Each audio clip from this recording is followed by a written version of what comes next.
वरदान था। सावित्री मतलब क्या होता है? भगवान सूर्य होते हैं। कौन होते हैं? सावित्री सूर्य नारायण भगवान होते हैं। तो उनकी ही पूजा करके वो पुत्री प्राप्ति की, वरदान प्राप्ति की। जैसा कि उनका जन्म अपने पिता की कठोर तपस्या के कारण पड़ा था। उनकी तपस्या जीवन जीती थी, मतलब उनकी जो माता जी थी बड़ी ही तपस्या की थी अपनी बेटी के लिए।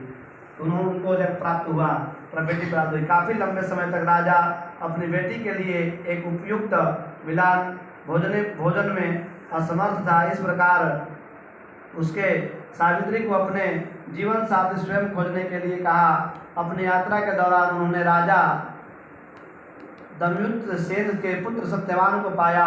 राजा अंधा था और उसके अपने सारा धन उनके राज्य को दिया था। सावित्री ने सत्यवान को अपने उपयुक्त साथी के रूप में पाया और फिर उन्होंने राज्य को लौटा दिया। जब वह घर में आई तो नारद मुनि भी वहाँ मौजूद थे।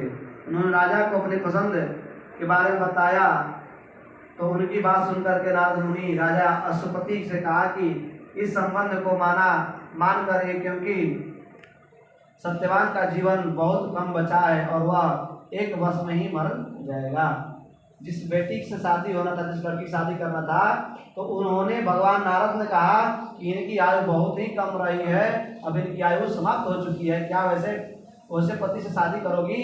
राजा अश्वजित ने सावित्री के उनके लिए किसी और को खोजने के लिए कहा, लेकिन स्त्री गुणों के एक तपस्वी और आदेश के होने के नाते उन्होंने इनकार कर दिया और कहा कि केवल मैं केवल सत्यवान से ही शादी करेंगे, भले उसकी अल्प आयु हो या मृत्यु हो जाए। उसके बाद सावित्री के पिता सहमत हो गए और सावित्री उस सत्यवान से विवाह बंधन में बंध गई। ये जानती थी कि मेरे पति 1 साल के बाद क्या हो जाएंगे? समाप्त हो जाएंगे। फिर भी उससे ही वो शादी किए। 1 साल बाद वह सत्यवान की मृत्यु का समय आने वाला था। सावित्री ने उपवास शुरू कर दिया और सत्यवान की मृत्यु का निश्चित कर दी। उसके साथ जंगल में चली गई। अचानक सत्यवान एक बरगद के पेड़ के पास गिर गया। जल्द ही यम प्रकट हुए और सत्यवान की आत्मा को दूर ले जाने वाले थे।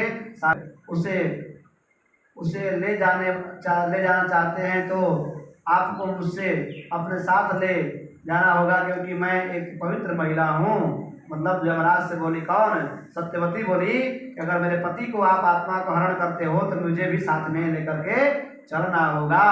उसके संकल्प और तपस्या को देखकर भगवान यम ने उसे 3 इच्छाएं मांगने का वरदान दिया। तुम 3 इच्छा प्रकट करो, मैं तुमको दूंगा।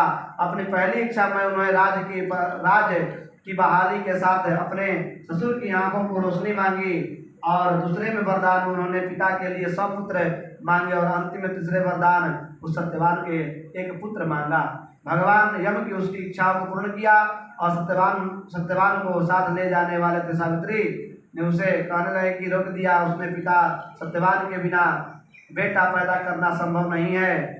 भगवान यम अपने शब्दों में फंस गए और उन्होंने उसी तरह सावित्री ने भक्ति भाव से सत्यवान को जीवन को वापस कर लिया।